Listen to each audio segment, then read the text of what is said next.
हिमालय में बसा हुआ एक खूबसूरत हिल स्टेशन पहलगाम की शांति अप्रैल 22, 2025 को टूट गई। मासूम टूरिस्ट्स पर हुआ एक भयानक आतंकी हमला तबाही और गम छोड़ गया। इस हमले में नंबर लोग मारे गए और कई घायल हुए, जिससे पूरे भारत और दुनिया में सदमा पहुंचा। इस जघन्य कृत्य की जिम्मेदारी नेम ऑफ टेररिस्ट ग्रुप ने ली से उठाया, जो इस क्षेत्र में काम करने वाला एक जाना माना आतंकवादी संगठन है।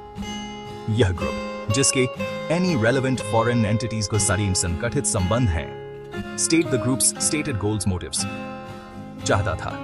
पहलगाम में हुआ यह हमला आतंकवाद के लगातार बने रहने वाले खतरे की एक कठोर याद दिलाता है, जो इस क्षेत्र को परेशान करता रहता है। भारत सरकार ने तुरंत और निर्णायक रूप से जवाब दिया, पूरी जांच शुरू की और अपराधियों को न्याय के कटघरे में लाने की कसम खाई। इस हमले के बाद से क्षेत्र में सुरक्षा के कड़े इंतजाम किए गए हैं, क्योंकि अधिकारी हिंसा की आगे की घटनाओं को रोकने की कोशिश कर रहे हैं।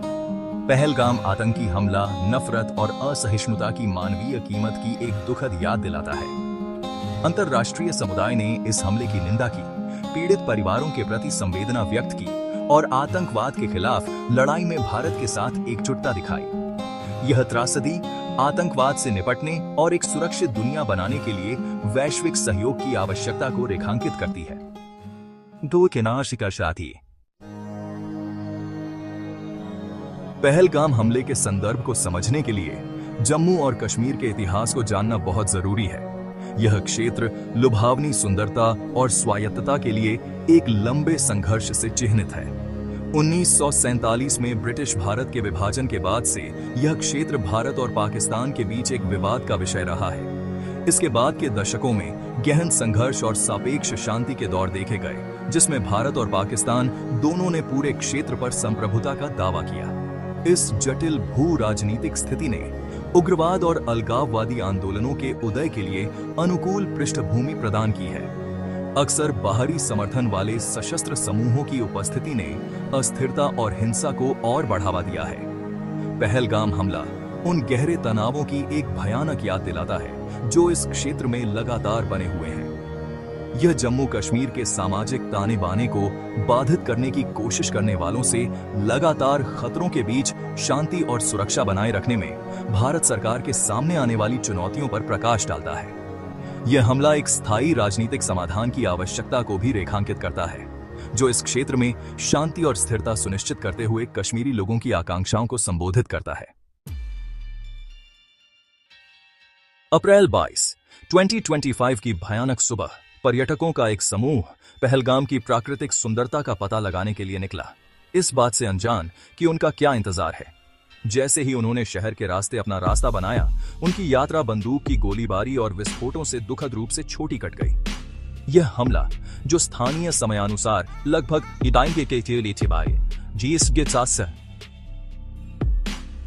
9 बजे हुआ, स्पेसिफिक लोकेशन इन पहलगाम को निशाना बनाकर किया गया था।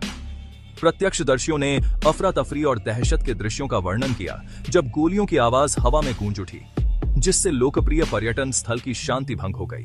डिस्क्राइब द वेपन्स यूज्ड से लैस आतंकवादियों ने भीड़ पर अंधाधुंध गोलियां चलाईं, जिससे मौत और घायल लोगों का एक निशान बन गया। नरसंहार की खबर तेजी से फैलते ही इस हमले ने पूरे क्षेत्र और उसके बाहर सदमे की लहरें भेज दी। स्थानीय पुलिस और सुरक्षा बलों सहित पहले उत्तरदाता घटनास्थल पर पहुंचे, लेकिन आतंकवादी पहले ही भाग चुके थे।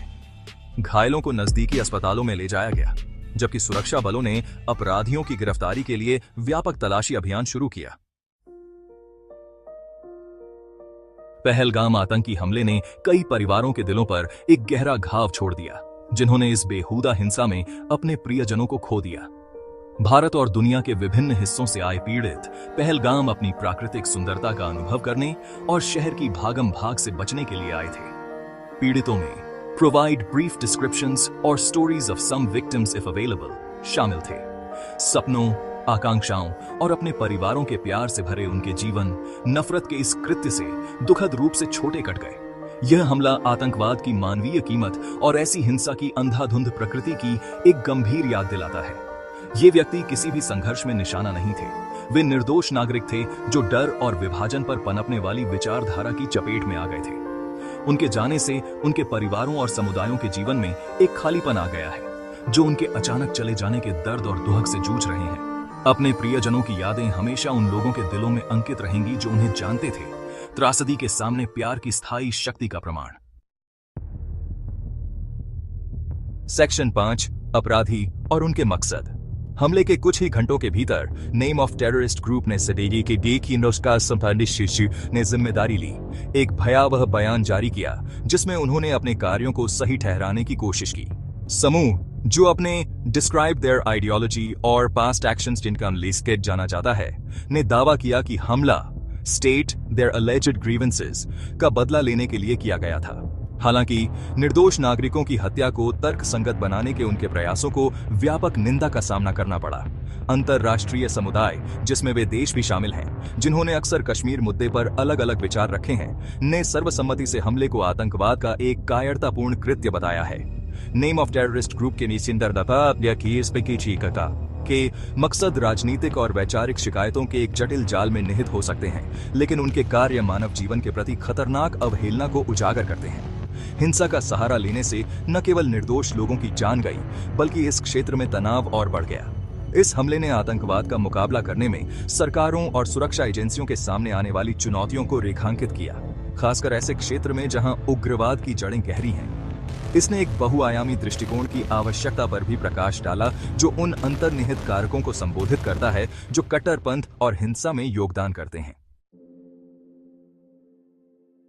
सेक्शन 6, भारत की प्रतिक्रिया, शोक और कार्यवाही में डूबा राष्ट्र।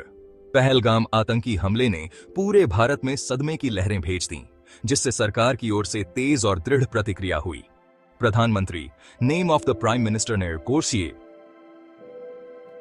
राष्ट्र को संबोधित किया, पीड़ित परिवारों के प्रति संवेदना व्यक्त की और अपराधियों को न्याय के कटघरे में लाने की कसम खाई। उन्होंने राष्ट्रीय शोक का दिन घोषित किया और पीड़ितों के सम्मान में झंडे को आधा झुकाकर फहराने का आदेश दिया। स्थिति का आकलन करने और प्रतिक्रिया के समन्वय के लिए सरकार ने तुरंत एक उच्च स्तरीय सुरक्षा बैठक बुलाई। पूरे क्षेत्र में सुरक्षा बलों को हाई अलर्ट पर रखा गया और हमले के लिए जिम्मेदार आतंकवादियों को ट्रैक करने के लिए एक बड़े पैमाने पर तलाशी अभियान शुरू किया गया। सरकार ने जम्मू कश्मीर में सुरक्षा बढ़ाने के उद्देश्य से कई उपायों की भी घोषणा की, जिसमें सुरक्षा कर्मियों की तैनाती में वृद्धि, कड़ी निगरानी और खुफिया जानकारी एकत्र करने में वृद्धि शामिल है। सेक्शन 7, पीड़ितों और उनके परिवारों के लिए समर्थन। त्रासदी के मद्देनजर सरकार ने पीड़ित परिवारों के लिए सहायता के व्यापक पैकेज की घोषणा की। इसमें वित्तीय मुआवजा, परिवार के सदस्यों के लिए रोजगार के अवसर और हमले में अपने माता पिता को खो चुके बच्चों के लिए शैक्षणिक छात्रवृत्ति शामिल थी। कई गैर सरकारी संगठनों या एनजीओ ने भी प्रभावित परिवारों को सहायता प्रदान करने के लिए कदम आगे बढ़ाया।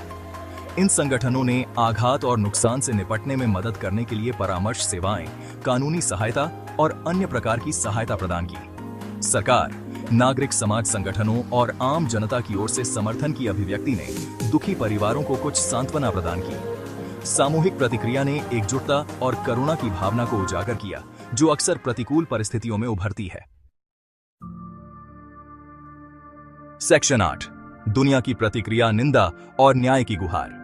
पहलगाम आतंकी हमले की अंतर्राष्ट्रीय समुदाय ने व्यापक निंदा की। विश्व नेताओं ने पीड़ित परिवारों के प्रति संवेदना व्यक्त की और हमले को आतंकवाद का जघन्य कृत्य बताया। संयुक्त राष्ट्र सुरक्षा परिषद ने एक बयान जारी कर कड़ी से कड़ी निंदा की और हमले के अपराधियों, आयोजकों, फाइनेंसरों और प्रायोजकों को जवाबदेह ठहराने और न्याय के कटघरे में लाने का आह्वान किया। लिस्ट सम कंट्रीज सहित विभिन्न देशों ने भारत के साथ एकजुटता व्यक्त करते हुए और आतंकवाद के खिलाफ लड़ाई में अपना समर्थन देने की पेशकश करते हुए बयान जारी किए। हमले पर वैश्विक प्रतिक्रिया ने आतंकवाद के खतरे और इससे निपटने के लिए अंतर्राष्ट्रीय सहयोग की आवश्यकता पर साझा चिंता को उजागर किया। सेक्शन 9, परिणाम, आतंक के साये में पर्यटन। पहलगाम आतंकी हमले ने जम्मू कश्मीर में पर्यटन उद्योग पर एक लंबी छाया डाली। एक समय में फलता फूलता क्षेत्र, जो वर्षों की गिरावट के बाद रिकवरी के संकेत दिखा रहा था, को एक झटका लगा क्योंकि पर्यटकों ने इस क्षेत्र की अपनी यात्रा योजना रद्द कर दी। यह हमला उन सुरक्षा चुनौतियों की एक कठोर याद दिलाता है जो इस क्षेत्र को लगातार परेशान कर रही हैं, संभावित आगंतुकों को रोक रही हैं और पर्यटन पर निर्भर लोगों की आजीविका को प्रभावित कर रही हैं। पर्यटकों के आगमन में गिरावट के परिणाम स्वरूप न केवल आर्थिक नुकसान हुआ, बल्कि लोगों के मनोबल को भी झटका लगा, जो पर्यटन को आय और गौरव के स्रोत के रूप में देखते हैं। इसके जवाब में सरकार ने पर्यटन क्षेत्र को पुनर्जीवित करने के उद्देश्य से कई उपायों की घोषणा की, जिसमें सुरक्षा व्यवस्था को बढ़ाना, प्रचार अभियान और पर्यटन ऑपरेटरों के लिए वित्तीय प्रोत्साहन शामिल है। हालांकि घाटी में विश्वास बहाल करने और पर्यटकों को वापस आकर्षित करने के लिए निरंतर प्रयासों की आवश्यकता के कारण रिकवरी की राह लंबी और कठिन होने की संभावना है।